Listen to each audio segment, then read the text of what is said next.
Welcome everyone to Authors Bantering. Once again, we're back. I'm Josh Bresslin. That's Ian M. Rogers, and this week this was a topic that was brought up by Ian.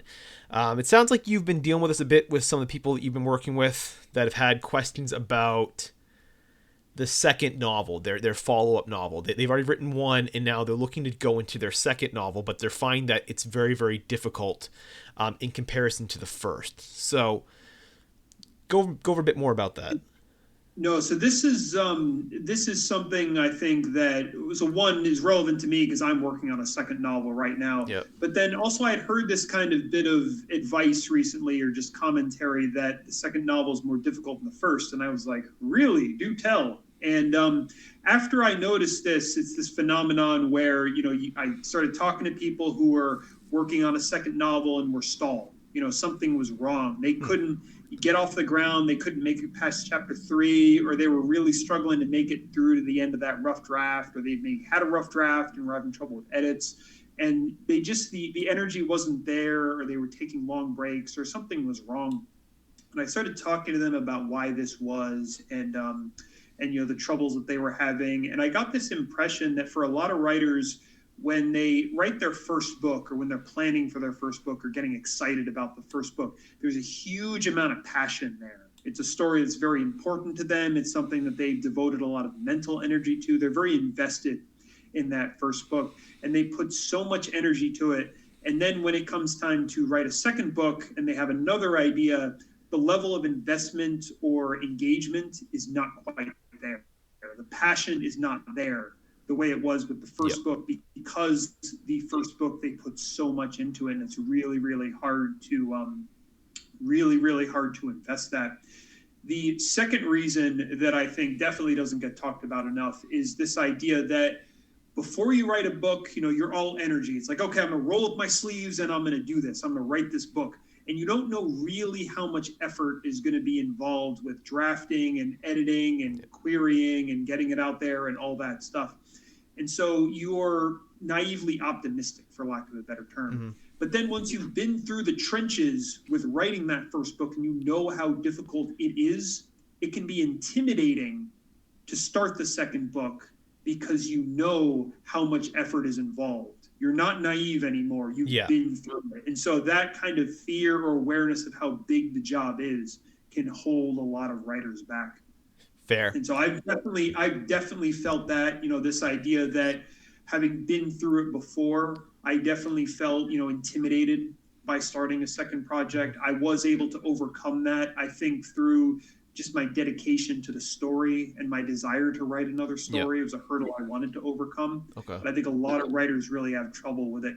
Is this, again, I know you've written just a lot of novels, that sit in the drawer and then your current projects, but have you encountered this at all with starting second or third or fourth projects? Not directly, no. So I never had that problem. It's because like to quote Stephen King, my story ideas are like a bunch of passengers trying to get off a crowded subway, or a bunch of people inside like a burning building trying to make way for the fire exit. Right? I get so many ideas, I don't ever really worry about it. I tend to think the writing process is a very fluid sort of thing where one novel does not make you. One bad novel will not make you or define you. You've got a whole career here of work. Like focus on having a nice body of work. Don't worry about like one particular one. But so my writing group does have what you're talking about. And I wonder if it's in the case of this person, it's because I think they only have one novel in them. What I mean is this novel they wrote was a time travel novel where this person's well into their almost 70s now. And they wrote a story basically about going back to the early 60s. And this person time travels back to the early 60s, and it's nice. It's very similar to like Stephen King's 11/22/63, right? They go back to the 60s, live their life, and they have a little adventure there. This was a novel this person was thinking about for a long time. They wrote it. And it was probably the only idea, like the only novel they ever had in their mind, because it was all they ever wanted to write about was just this one story, and that's it. They weren't thinking, I want to be, a professional writer. I don't want to be some long-term, writer here. I just want to get just this book done, and it's certainly fine. But I suspect they've been on this book now for over a year, and so I suspect they're never gonna do another one because all they had in them was that one book. All they ever wanted to do was that one, and so I'd be curious if people that are trying to work on their second novel, do they actually want to do another one, or is it just they did one, they figure they got to do another one? Do they feel like they need to? Because if you only have one story in you, if you write one story and you felt so passionate about it, and it's out, and you don't feel it about the second one, I'd be curious to see why you don't have that sort of passion or that sort of kind of drive to get it done. Unless maybe you're talking about like just the sense of worry, like just I'm worried it's gonna come out and not be as good as my first one, maybe. No, that I think is also very real. The idea that you can't measure up to the first idea, but the idea that you might not have another book in you, is something that I think is one, that's okay. The idea that you would feel obligated to write a second book or to be a writer or to produce a canon as a novelist, not everybody is built for that. Not everybody creatively is aiming in that direction. Exactly. I'm thinking back to a really good book I read a couple months ago, Before and After the Book Deal. It's called by Courtney Mom, just a great book about the publication process. And she talks a lot about mental struggles that writers go through in the publishing process that I hadn't seen on the page before, which was really interesting. And one of them was this idea that after somebody writes a first book, they realize that it's their only book. And they don't want to write another book. And the idea that maybe they want to be an actor or do art or, do music or focus on something else or focus on their family, and they have other priorities, things they want to do. They shouldn't feel obligated to produce a follow-up or produce a second book, because if that's not what they want to do, then you shouldn't force yourself, because creative work that comes from a place of being forced is never good. Exactly. And so if the person in your writing group or other people, if that's the only book that they have in them, then that's okay. And we as a collaborative of writers should be okay with saying that that's okay, that that's an acceptable way to write and produce work. Exactly. No, I agree. And so if you're having trouble with the second book, that'd be the first thing I would think of would be just, do you actually care? Do you actually want to write it? And then if you have that same sort of I'm really passionate about this. I feel the same way about this book as I felt about the first one. I had this nice love of it. Then if you find it's a struggle, it's probably some sort of comparative thing. It's probably like, this is not going to be as good as my first one or something like that. And that you have to let go of. I think people in general need to let go of that. You don't worry so much about whether your next story is going to be better than the first one, unless you're like a major name. I don't think anyone's necessarily going to care. Like if your second one's not as good as your first one, they're not going to there's no. The good thing about being a writer in general or an author that is not necessarily a big name is that you're not going to have the New York Times Book Review pandering your stuff, right? You're not going to have them out here saying your thing is worse than the other one. The only people, you might have fans that might not like it as much. All right, cool. Wait, you might enjoy the next one more.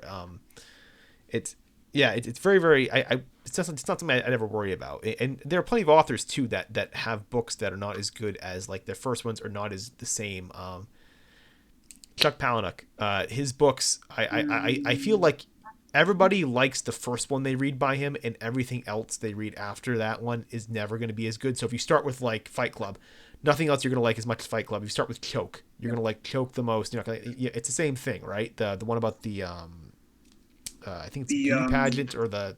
I'm thinking that Choke is the one with the guy who like has the job where he works for like a Colonial Williamsburg type place, and that was my first Chuck Palahniuk book actually. Right, and fun fact, but exactly, and that might be your favorite one. If you're the ones, you might not be like, I like the first one better. It's just a good example. There are some authors that just their books tend to be a bit different, and maybe and stylistically you may not enjoy it, pros may not enjoy it as much as the other one, but as long as it's not atrociously terrible, I don't think that's a fear anyone has to really worry about.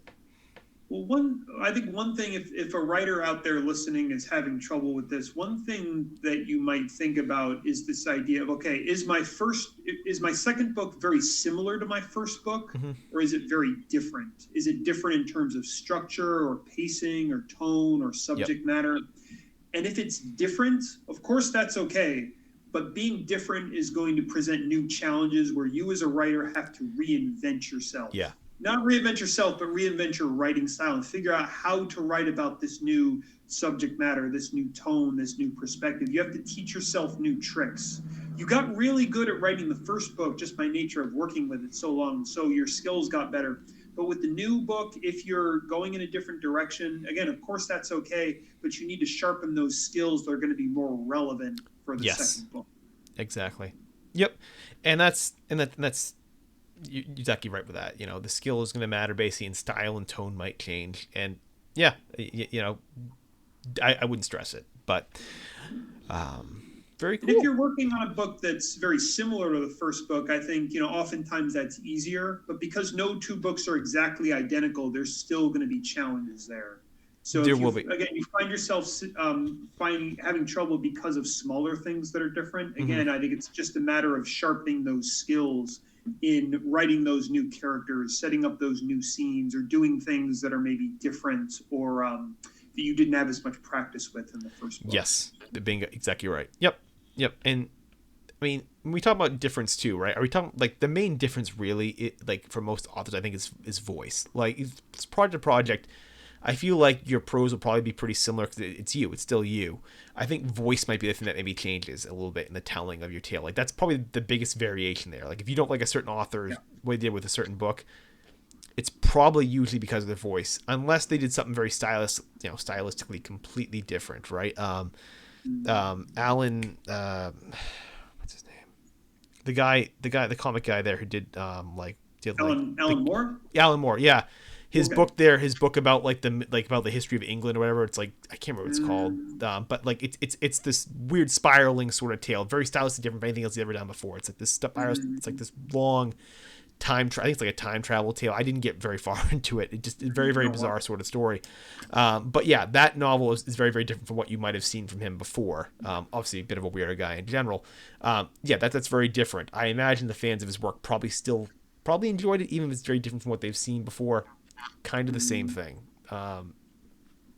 Yeah, so I wouldn't stress it too much. I would be more concerned with just figuring out, all right, do I actually care about the project? And if you do, working on trying to let go of any kind of pressure to make the second one somehow better than the Yes. first, if you can. Yes.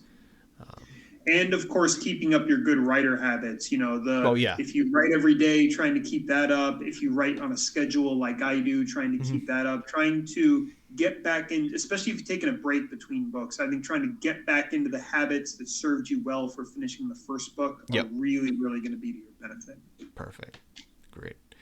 Very good. And so with that, if you enjoyed this video, please make sure to like, share, and subscribe. And again, any kind of suggestions for our next topic, leave it in the comments.